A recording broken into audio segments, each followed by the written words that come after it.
कोलकाता के नीम तला घाट के पास एक पुराना बंगला, जहां उदय अपनी वाइफ ज्योति और अपने 8 साल की बेटी टीना के साथ शिफ्ट करता है। उदय और ज्योति दोनों के लिए यह बंगला बहुत बड़ा था और यह बंगला काफी पुराना भी था, लेकिन यह बंगला बहुत सस्ते में मिल रहा था, इसलिए इसे देखते ही उदय और ज्योति दोनों ने इसे पसंद कर लिया। बंगले में पहला दिन जहां ज्योति घर व्यवस्थित करने में लगी हुई थी, वहीं उदय अपनी पैकिंग करने में लगा हुआ था, क्योंकि उसे ऑफिस के काम से 2 दिन के लिए शहर से बाहर जाना था। ज्योति, ज्योति, मेरी फाइल किस बॉक्स में रखी है? ओहो, यहाँ सारा घर बिखरा पड़ा है और इन्हें अपनी फाइल की पड़ी है। अरे तुम्हें पता है ना यार, कल मुझे दिल्ली के लिए निकलना है। पता है, और ये भी पता है कि हमने अभी अभी इस घर में शिफ्ट किया है। ये कोई तरीका होता है यार? शहर नया, घर नया, लोग नए, अजनबी शहर में तुम मुझे और टीना को अकेला छोड़कर जा रहे हो। सिर्फ 2 दिन के लिए जा रहा हूँ यार, और मैंने तुम्हें पहले ही बताया था कि मुझे नेक्स्ट डे ही जाना पड़ेगा।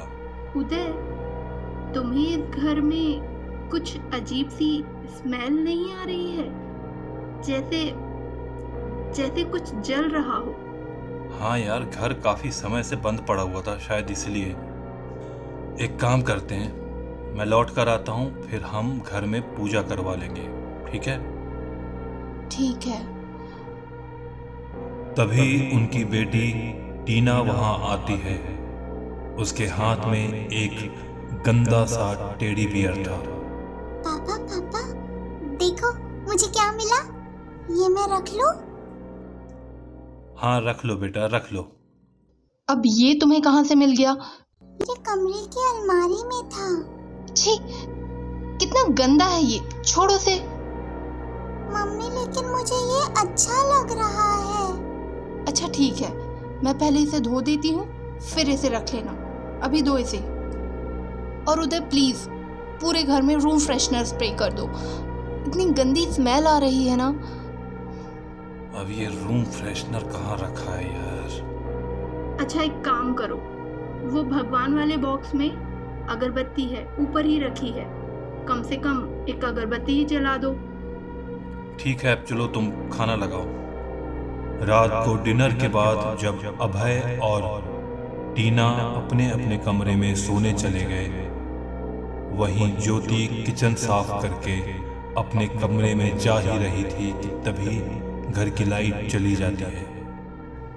ओह गॉड, ये लाइट को भी अभी जाना था। इस घर में ना टॉर्च का पता है ना मोमबत्ती का। छोड़ो यार, चल के सोती हूँ। ज्योति अपने कमरे में जाने के लिए किचन से बाहर आती है, तभी किसी की फुसफुसाहट की आवाज उसके कानों पर पड़ती है।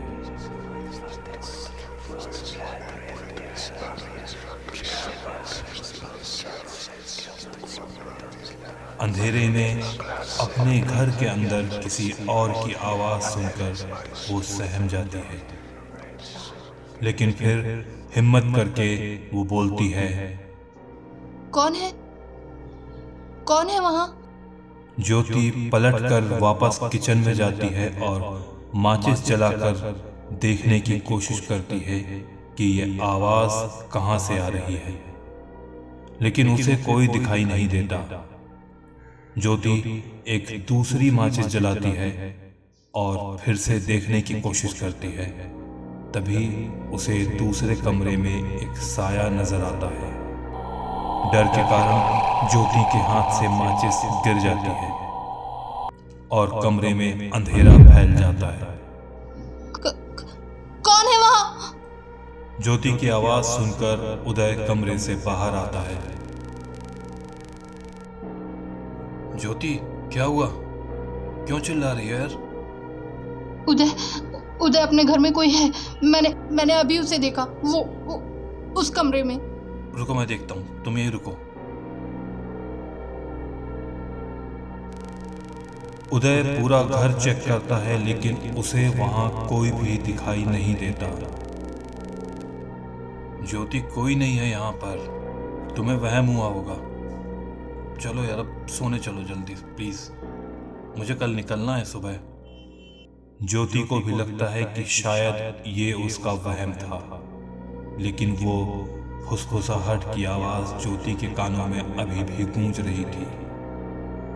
लेकिन उदय की बात मानकर वो सोने चली जाती है। सुबह उदय अपनी दिल्ली ट्रिप के लिए निकलने ही वाला था, तभी उसकी बेटी टीना वहां आती है और वो अपनी माँ से कुछ ऐसा कहती है जिसे सुनकर ज्योति घबरा जाती है।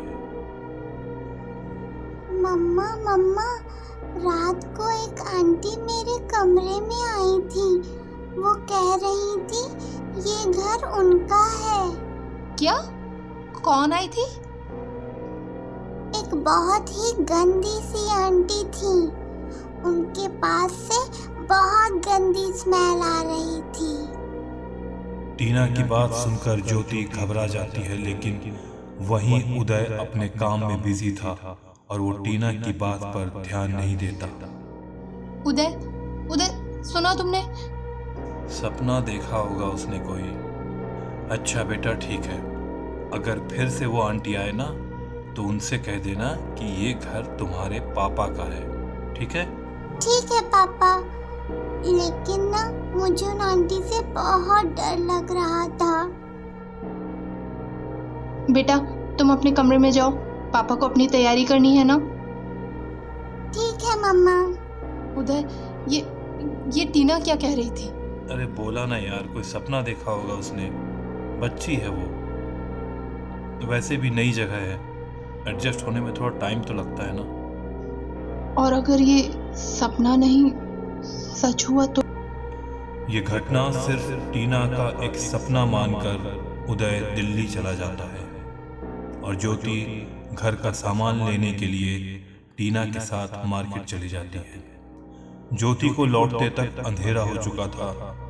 जब ज्योति घर के सामने पहुंचती है, बंगलों के अंदर अंधेरा दिखाई दे रहा था। उसे देखकर ज्योति को फिर वही रात की बात याद आती है। बाहर से देखने में ये बंगला बहुत बड़ा और बहुत ही पुराना लग रहा था।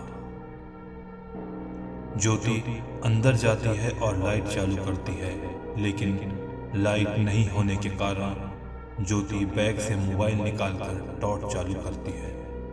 इस लाइट को भी अभी जाना था। एक तो इतना बड़ा भूत बंगला, ऊपर से ये अंधेरा।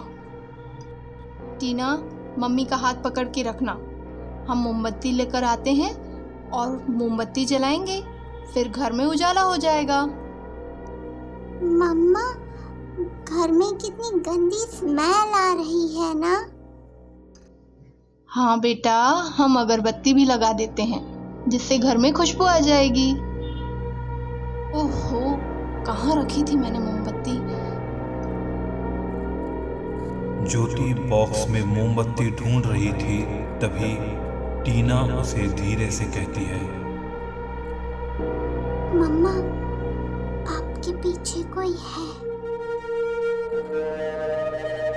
ज्योति धीरे से टर्न करती है और मोबाइल की लाइट से देखती है।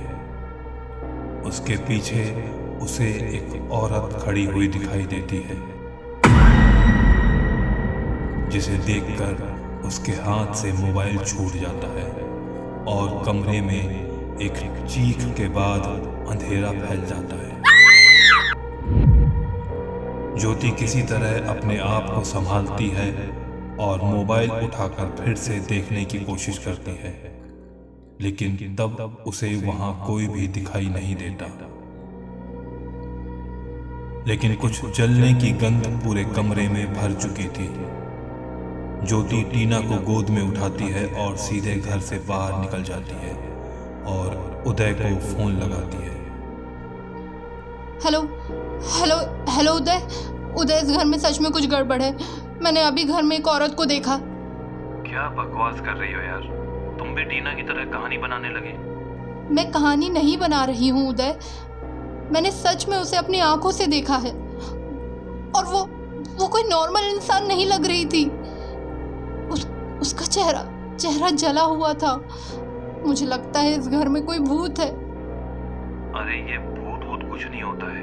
लेकिन उदय। अच्छा ठीक है, वैसे भी मेरी मीटिंग कैंसिल हो गई है और मैं वापस आ रहा हूँ। एयरपोर्ट से निकल चुका हूँ, बस थोड़ी देर में घर पहुँच जाऊँगा। ओह थैंक गॉड तुम आ रहे हो। प्लीज जल्दी आ जाओ, मैं घर के बाहर ही हूँ। और थोड़ी देर में ही उदय घर पहुँच जाता है, लेकिन अभी भी वो ज्योति की बात पर विश्वास नहीं करता और दोनों को लेकर घर के अंदर जाता है।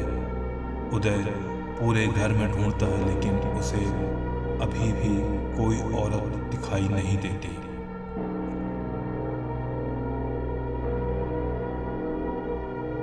ज्योति अंदर कोई भी नहीं है, देख लो। अब फालतू में डरना बंद करो। उदय मैंने साफ साफ देखा था, वहां कोई औरत थी। उसका चेहरा जला हुआ था। वो देखने में बहुत ही भयानक लग रही थी। हाँ पापा, मैंने भी देखा था। वो गंदी आंटी कल रात को मेरे कमरे में भी आई थी। ठीक है, काम करते हैं, कल इस बारे में ब्रोकर से बात कर लेते हैं, फिर सोचते हैं क्या करना है। अभी चलो यार, खाना खाकर सोते हैं। वैसे भी मैं थक गया हूँ, बिना वजह दिल्ली जाकर सीधे फ्लाइट पकड़ के वापस आना पड़ा। रात को उदय तो बेफिक्र होकर सो रहा था, लेकिन ज्योति के मन में अभी भी वो साया घूम रहा था और नींद ना आने के कारण वो बस करवट बदल रही थी। डर के कारण ज्योति ने टीना को भी आज अपने साथ अपने कमरे में ही सुलाया था। तभी ज्योति को बाहर के कमरे से कुछ फुसफुसाहट की आवाज फिर से सुनाई देती है।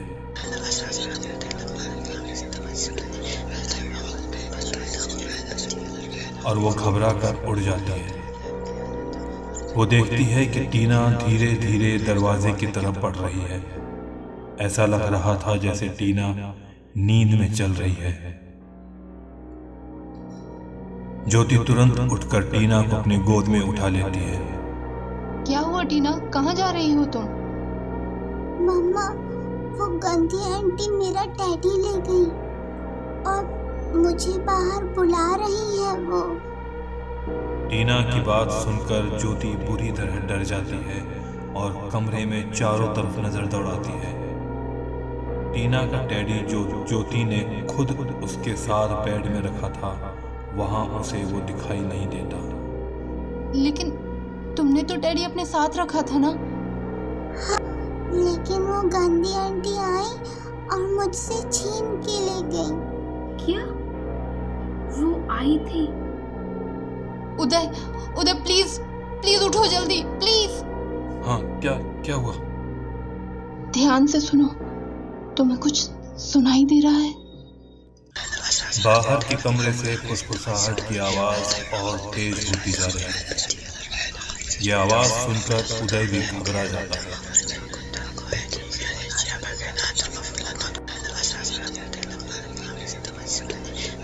ज्योति उसे बताती है कि वो टेडी जो उसने बेड पर टीना के पास रखा था वो यहाँ नहीं है, और टीना कह रही है कि वो औरत अंदर आकर अपने साथ टेडी ले गई। उदय अपने बेडरूम का दरवाजा धीरे से खोलकर बाहर देखने की कोशिश करता है कि ये आवाज कहाँ से आ रही है, और सामने का नजारा देखकर उसके होश उड़ जाते हैं। बाहर वाले कमरे में एक औरत का साया घूम रहा था और वो अपने आप से ही कुछ बातें कर रही थी। उस औरत के हाथ में वही टेडी था। उसकी बातें उदय को कुछ समझ में नहीं आती और वो जल्दी से दरवाजा बंद कर देता है। अब उदय को भी यकीन हो जाता है कि ज्योति सच कह रही है। उदय रात को ही ब्रोकर को फोन लगाता है जिसके थ्रू उसने ये बंगलो किराए पर लिया था। ब्रोकर उदय की बात टालने की बहुत कोशिश करता है, लेकिन उदय के बार बार जोर देने पर वो उसे बताता है कि लगभग 10 साल पहले इस घर में एक कपल और उसकी एक बेटी रहा करती थी। हस्बैंड वाइफ में अक्सर लड़ाई होती रहती थी और एक दिन हस्बैंड उसकी बेटी को लेकर यहाँ से चला गया और दरवाज़ा बाहर से लॉक कर दिया था। कई दिन तक वो औरत उस कमरे में रोती रही और अपनी बेटी से मिलने के लिए चिल्लाती रही। उस समय यहाँ ज़्यादा घर नहीं हुआ करते थे, इसलिए उसकी आवाज़ किसी ने नहीं सुनी और उसकी मदद करने कोई नहीं आ पाया। फिर एक दिन हार कर उसने अपने आप को आग लगा दी। उसके बाद से ये घर कई सालों तक खाली रहा। फिर आसपास मकान बन जाने के बाद इसके मालिक ने इसे किराए के लिए उठा दिया। उदय और ज्योति के पास सुबह होने तक घर में रहने के अलावा और कोई चारा नहीं था, इसलिए वो तीनों सुबह होने का इंतजार करते रहते हैं। और सुबह होते ही उदय, ज्योति और टीना तीनों कार से निकल जाते हैं। उदय कार ड्राइव कर रहा होता है और उसके बगल वाली सीट पर ज्योति टीना को गोद में लिए हुए बैठी हुई थी और टीना वही टेडी अपने गोद में लिए बैठी थी। तभी टीना पीछे वाली सीट की ओर देखकर कहती है, अम्मा, वो गंदी आंटी तो पीछे वाली सीट पर बैठी है।